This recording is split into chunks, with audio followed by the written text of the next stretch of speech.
floor for questions. We'll open up right in the middle. Dave Biddle, 24/7 Sports. Ryan, I know things can change based on the circumstances, but right now is the plan to redshirt Evan Pryor and Common Core if possible? I think they've only played 4 games, right? Yeah, we'll see. I mean, there's still a lot of football left, like you said, but if we can, we would like to, but you just never know what's going to happen here. Still a lot of big games ahead of us. How much of a, not just with those guys, but every year, how much of a balancing act is that? You didn't have to worry about it last year, but just how much of a balancing act is that, trying to preserve that year of eligibility, but also doing what's best for your team this year? Yeah, I mean, you just have conversations and you try to figure that stuff out. But, you know, the good news is some of these guys are actually able to play some games and still redshirt, which is a great thing. You know, how many guys are actually planning on playing for 5 years, and that's up to the individual. But, you know, certainly this time of year, things like that do come up. Jerry doesn't think we're asking enough questions, so I do have one more. Master Teague, how is he feeling? Do you think he's going to practice today? And just how's he doing overall? Okay, he's doing okay. It's kind of day-to-day right now. Thank you. Right next door, Joey Kaufman, Columbus Dispatch.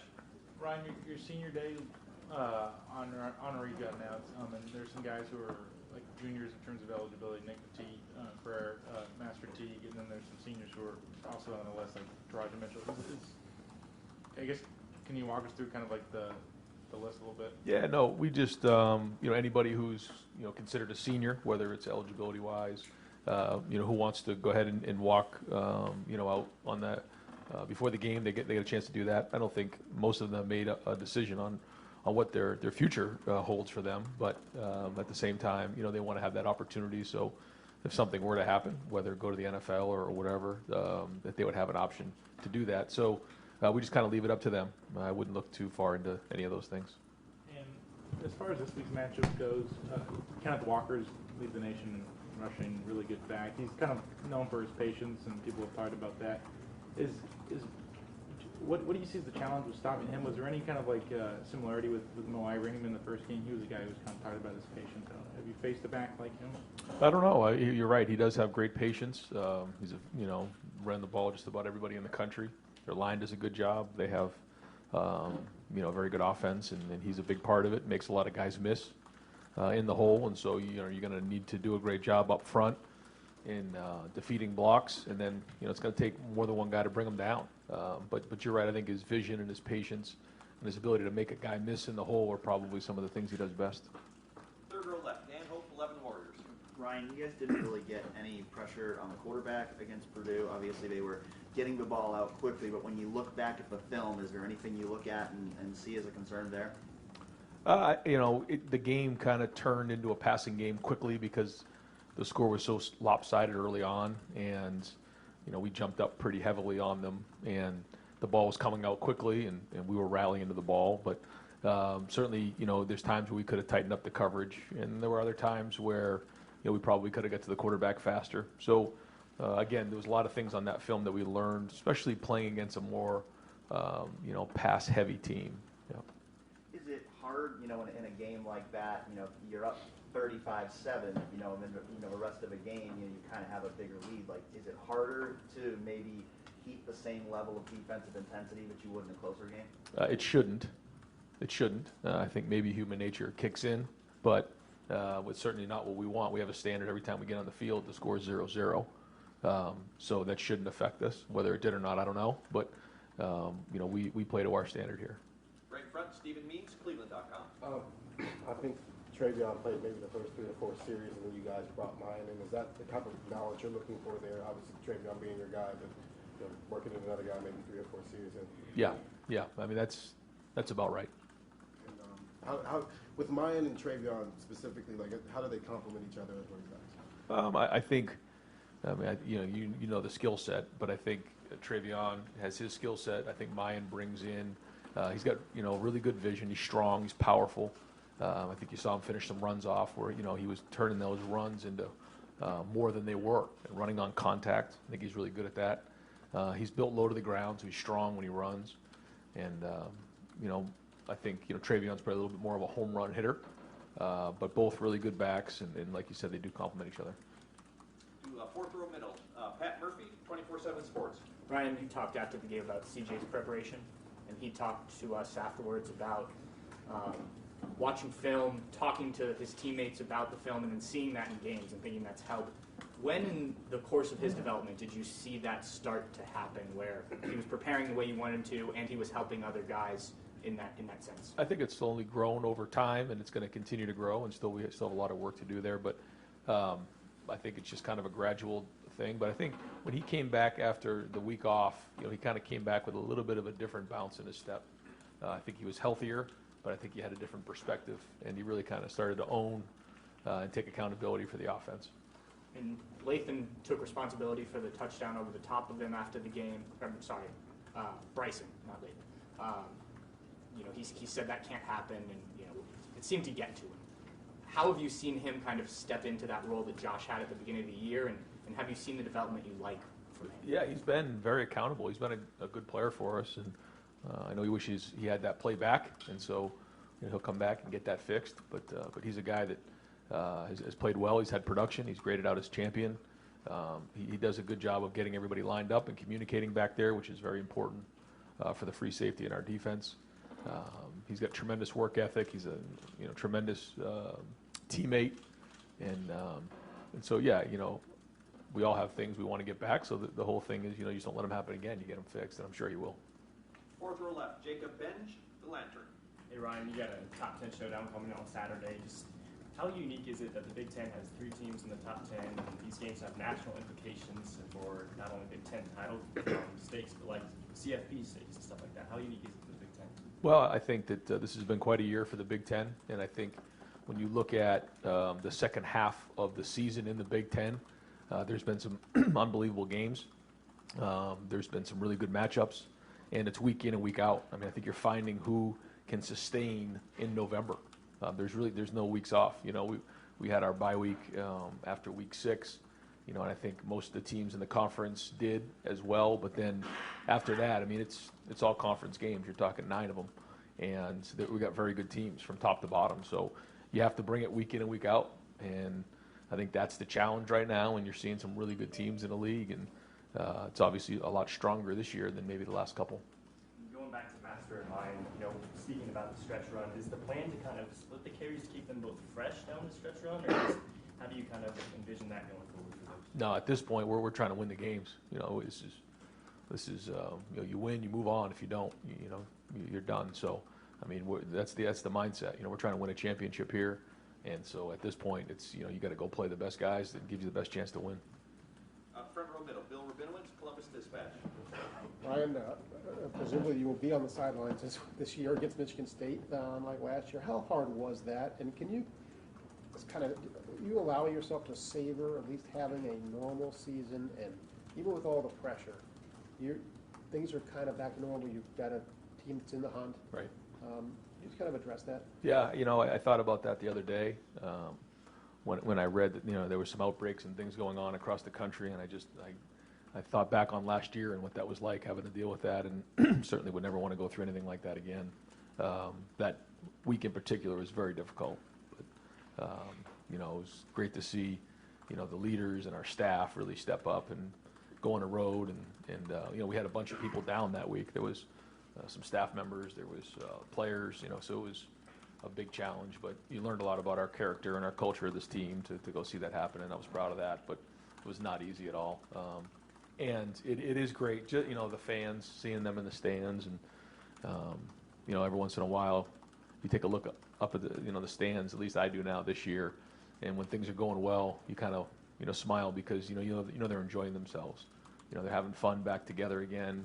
100,000+ people in the stadium. After a touchdown. I mean, that's what this thing's all about. And to say I haven't enjoyed that wouldn't be true. I mean, it's been great to get back in there, even going on the road and going into hostile environments. That's one of the reasons why you coach.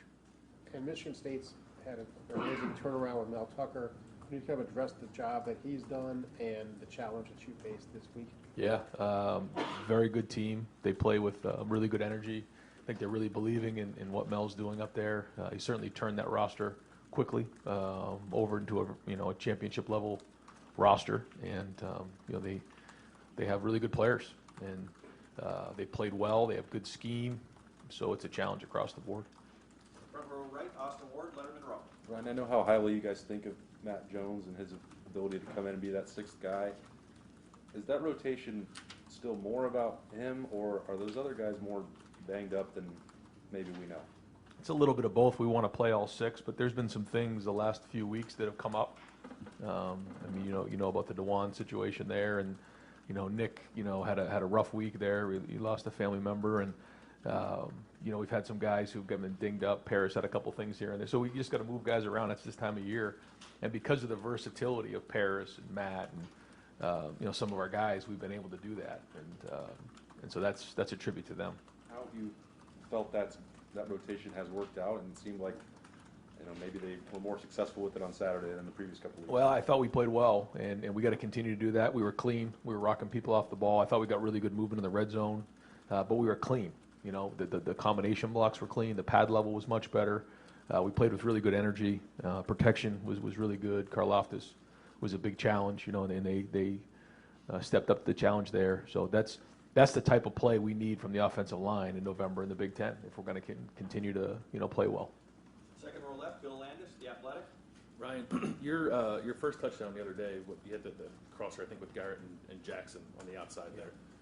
Did CJ get you into that based on what he saw, and I guess how much leeway does he have for kind of looking at those things and making those decisions? We've been giving him more and more. He changed that play based on what he was seeing and signaled the play, and it was really, really well done. Again, those are the things that people don't see, is all the hours that we put in to those type of things, and he did it, and that's why it worked. And there's a lot to it. I told the team that in order to be good this time of year, you have to upgrade yourself every week. And I used the analogy of the iPhone. The iPhone that was around 3 years ago is a little different than the iPhone there is now. It has different capabilities. It's more updated, and you have to continually update yourself week in and week out. And because of that, hopefully the guys understand they have to bring it every week, because the plays that worked 4 weeks ago maybe not work this week, because guys, they go into the laboratory and they come up with ways to try to scheme you up. And so you have to continually stay up with, and current with your stuff. And I think he's done a good job of that, and we got to continue to do that again this week. And that play in particular, it did look like they were going to bring some pressure, and then they kind of backed out of it. But CJ saw what he saw, and he made his call, and it still worked.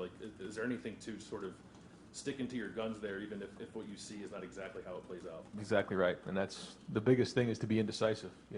And we tell them all the time, once you make a decision, be decisive and go make it work, because it's not always going to be perfect. That's not the way the game's played. But as long as everybody's on the same page, we're good. And when you have different tools to get you out of situations, and not everybody can handle that, but he could in that moment. So now he's got to keep building on it. Deep far left, Mark Snyder, Press Pros. Yeah, Coach, nobody's really talked much about your special teams this year. I guess that's a good thing. It's so hard to play special teams nowadays, but what has gone into it this year? Nothing really has blown up and cost you a lot of yards, and at the same time, people look like they're making really good decisions catching the ball. Yeah, I think Parker Fleming has stepped in and done a very good job up to this point of motivating our guys, putting scheme together, bringing a new kicker, a new punter in. But I think the guys in the special teams are taking a lot of pride. I think we have a really good core of guys on special teams. A good mix of some veterans, some young guys, and even some guys who are walk-ons who came into this program who have really built a huge role for themselves in special teams. And they take a lot of pride in it. And I think I mentioned it before.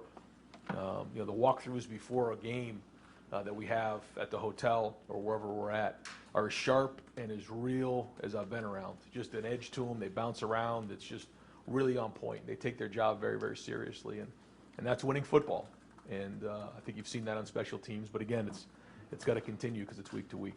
Is this a product of hunger with a lot of the young guys coming off great recruiting years, wanting to make their mark? Well, you don't come here to play special teams. And so the challenge is, how do you motivate players to want to play special teams? And there's two things here. First off, we believe our best players play, and we show clips of some of the great players that come into Ohio State who cut their teeth in special teams. The second thing is, when we teach special teams, you're learning football. It's all about ball. So you're learning how to take on a block. You're learning how to use different skills and fundamentals that you're going to use in your position. I think Matt Barnes kind of started it the previous years, but Parker took it over, where they'll show a special teams clip and then they'll show them in their position. So take, for example, our running back who's working a dip and rip.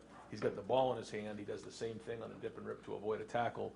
we say it's all ball. You're learning how to become a better football player in special teams. So those are the two things that we talk about to try to help the guys, be motivated to play special teams, and they take a lot of pride in it, and I think you can see that when they're on the field. Deep left, Brendan Gulick, Buckeyes Now, Sports Illustrated. Hey, Coach, I realize you started to address it a little bit when Bill asked about Mel Tucker, but when you've had a chance both last year watching that team and now it's a different team this year, but all the scouting you've kind of done, obviously they've run the football well. Beyond that, when they're playing at their best, what does that look like to you? It's complementary. I think that their defense is very good. They don't give you a lot of X plays. They're very good on third down, good in the red zone. Try to create turnovers, and then they try to control the game on offense, running the football. So when they're creating turnovers and not giving up a lot of big plays on defense, controlling the game on offense with run game, and then play action pass to try to create some things down the field once you put an extra guy in the box. That's kind of their deal. And then they have a good punter, and they're good on special teams. So if they're playing I'm sure their plan to win is to play field position football just like ours is, then that's kind of their recipe. Garrett Wilson, the last couple of weeks probably showed why he is so valuable between not being there against Nebraska and what he did last week. What other things can you share with us that you've seen that fans don't get a chance to see when they're watching a game at the stadium or on TV that showcase or highlight why he is so special? I think it's more about what happened in the off season, and his dedication with Coach Mick in the weight room, and his work with Coach Hart in the in the meeting rooms. I think he's just been a pro this year, and has really taken a big step in those areas of being a pro, taking care of his body. He's strong, he's powerful. He's his football IQ has gone way up in the last year or two.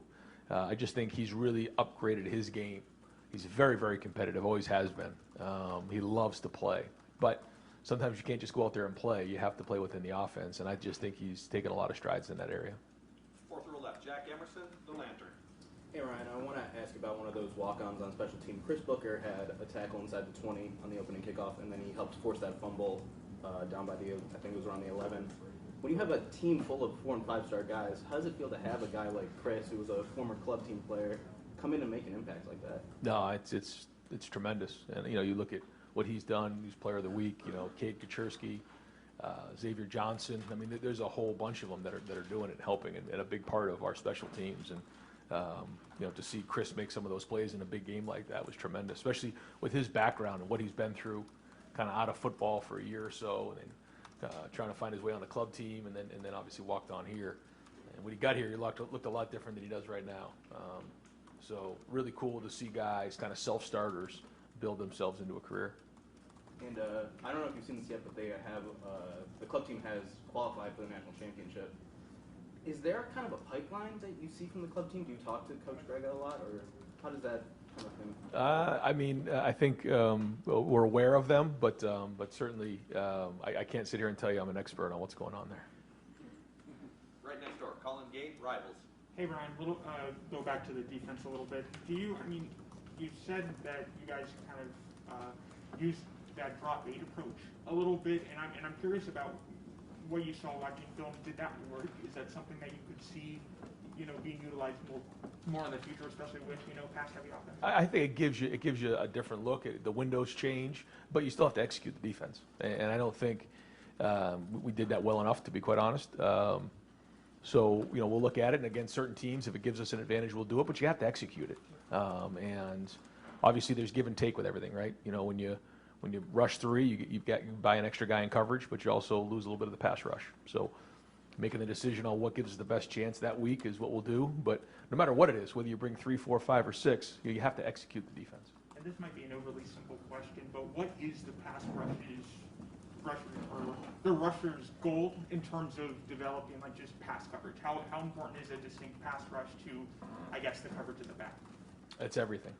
Yeah, I mean, that's, tying up the front with the back end is exactly, how you put a defense together. And, you have the decision week in and week out to rush 3, rush 4, rush 5, or rush 6. If you rush 6, then you're probably playing some sort of zero coverage where there's no safety in the middle of the field. If you rush 5, then you're probably playing with one safety in the middle of the field in some sort of man-to-man coverage. If you rush 4, then you're probably playing with 2 safeties, or there's an extra guy down, which we call the hole player. And so those are the kind of the conversations that you try to figure out what gives you the best chance to win. Third row middle, Nathan Baird, Cleveland.com. And sticking on the defensive theme, you played 2 really strong rushing teams early on, and then since then, that really hasn't been the strength of, I think, any opponent you've played. Yeah. So how are you kind of assessing, while the defense as a whole has improved, how are you assessing the improvement against the run and where you are right now? Yeah, it's week to week, like you said, because it seems like every week is just a completely different. When you look at Minnesota as compared to Rutgers or Indiana, Purdue. Now we have Michigan State. Penn State was very different. So week in and week out, it's each team brings in a different set of issues, and all we can do is go off of what we see and do the best we can to put the guys in the best position to be successful. And at the end of the day, it's going to come down to pad level and defeating blocks and a bunch of guys running to the ball. So we'll get. I think at this point of the year, we got a pretty good handle on who we are, and now it's just a matter of executing and playing well. From a tackling standpoint, is that something that was more emphasized after those 2 earlier weeks, and where do you feel like you are right now, just fundamentally?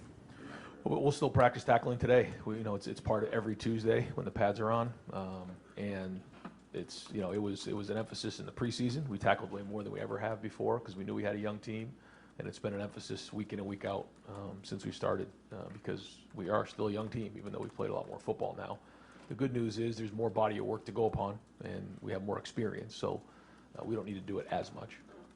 Third row middle, Doug Lameries, Cleveland.com. Ryan, you've talked through the year of CJ's development and seeing the field and how you like how he sees the field. Now you're talking about some changes he's making at the line and that kind of thing. How do you evaluate that characteristic in a quarterback recruit?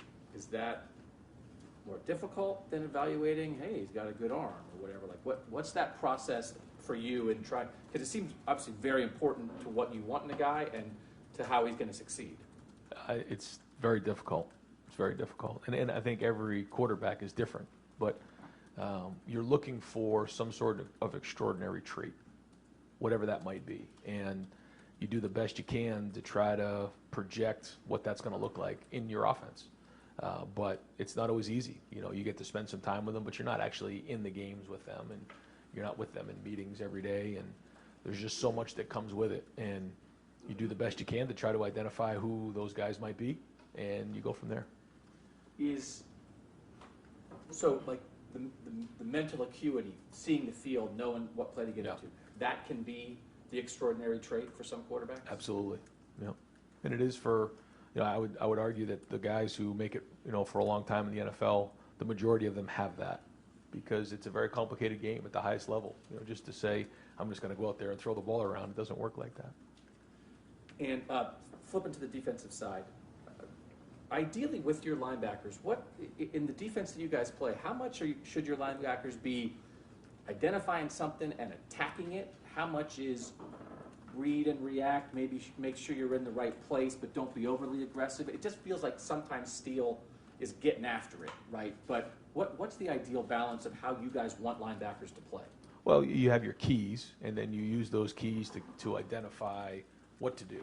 And so let's just say you're a defender, and you're reading the play side tackle. If the play side tackle pass blocks, typically you need to now react in some sort of a passing mode. But if he's in the run, then you have to get up into the run. And one of the traits, if you're talking about a defensive player, is how quickly can they react? Can they see their keys and then diagnose what they're seeing? And there's a lot to it than just reading the tackle. It might be a screen, it might be a pass play. What is the concepts? What are the splits? What is the depth of the running back? There's all these things that we look at. And the faster you can process information and faster you can diagnose a play, the faster you can react, like you're saying. We go far right, Spencer Holbrook, Letterman Row. Ryan, when you have 3 wide receivers that are doing what your 3 are doing right now, you had Jackson 2 weeks ago, then you had Garrett last week. Are we just supposed to expect that Chris is going to do more of the same this week? No. We're just trying to win the game. I don't know. I mean, good news is, if guys are just where they're supposed to be, and CJ's throwing the ball where the defense tells him to throw it, then the ball's going to get spread around pretty good. If we start to press, if we start to do anything and deviate other than that, then that's where we get ourselves in trouble. You have Chris as the lone Bolivikoff finalist, but he's the third leading receiver on the roster. When you hear that kind of thing, like, what do you make of that? Because you're the play caller, you're the guy who's getting these guys the ball along with CJ. Like, what do you make of that? Well, I think it just tells you, first off, I think people across the country know what a great receiver Chris is, and there's a lot of teams who just decide that they're going to take Chris away and put a corner and a safety over the top and say he's not going to beat us, because we've seen him do it against a lot of people in the country. And that can be frustrated for Chris, but or play a certain coverage that can take him away, which forces the ball to maybe go somewhere else. And he's a great team player. He's got great leadership. He's got a great attitude, and he's got a bright future in football. I mean, a really bright future. He's a first rounder. So how does that all work out when the dynamics of the team week in and week out? You don't know. It changes. He caught a post for a touchdown that got called back in the game. He catches that, maybe his numbers look different. You just don't know. It's just kind of how the game shakes out. But he's playing at a high level. He's a great leader and a great captain. We're going to go far left, Olivia Wiles, Spectrum 1. Hi, Coach. We're going to transition to senior day. Talk a little bit about the legacy the senior class will be leaving, how they helped this season, their legacy as a whole. Yeah, well, they've been through a lot. They've been through COVID. They've been through a great run last year, and they've been through a lot this year, and they've grown a lot. A lot of them didn't have a ton of experience going into this year. Some others did. They came back, and so there's a bunch of them in there, but they've won a lot of football games, and like you said, a lot of them have left legacies behind of how others have shown them the way, and how now they're showing some of the younger guys the same way. And I think that's been really strong. I'm very proud of the legacy that they've left our younger players. I think it's real. I think they take a lot of pride in Ohio State, especially at a time where, it's a little bit more about me than it is the university and the program. I don't feel that with our team. I think there's a lot of pride in being Buckeyes, and I know that going out in the stadium is going to mean a lot to them. And what are you telling your guys ahead of senior day to pump them up? Does this mean something special to them this week? Talk a little bit about that. I try to talk to them about it during the season. I mentioned it for a while last week. I said, and I just talked to them, don't wait till the last game to lay it all on the field, because I was there. My last game, it's like, man, I wish I had a couple more games. And so I try to bring it up to them all the time. Like, don't wait till your last game. Like, do it now, because you just never know what's coming, and you certainly don't want any regrets. So this is just another opportunity to get out there. But it also bring up some emotions. There's been a lot that they've done to get to this point. There's a lot of work, and they need to enjoy the day and take it all in. Have time for just a few more. Over here to the far right, Dom Taberry, WBNS. Coach, obviously this time of the year, weather can be a factor. The conditions this past Saturday weren't great, cold, there was wind. Yeah.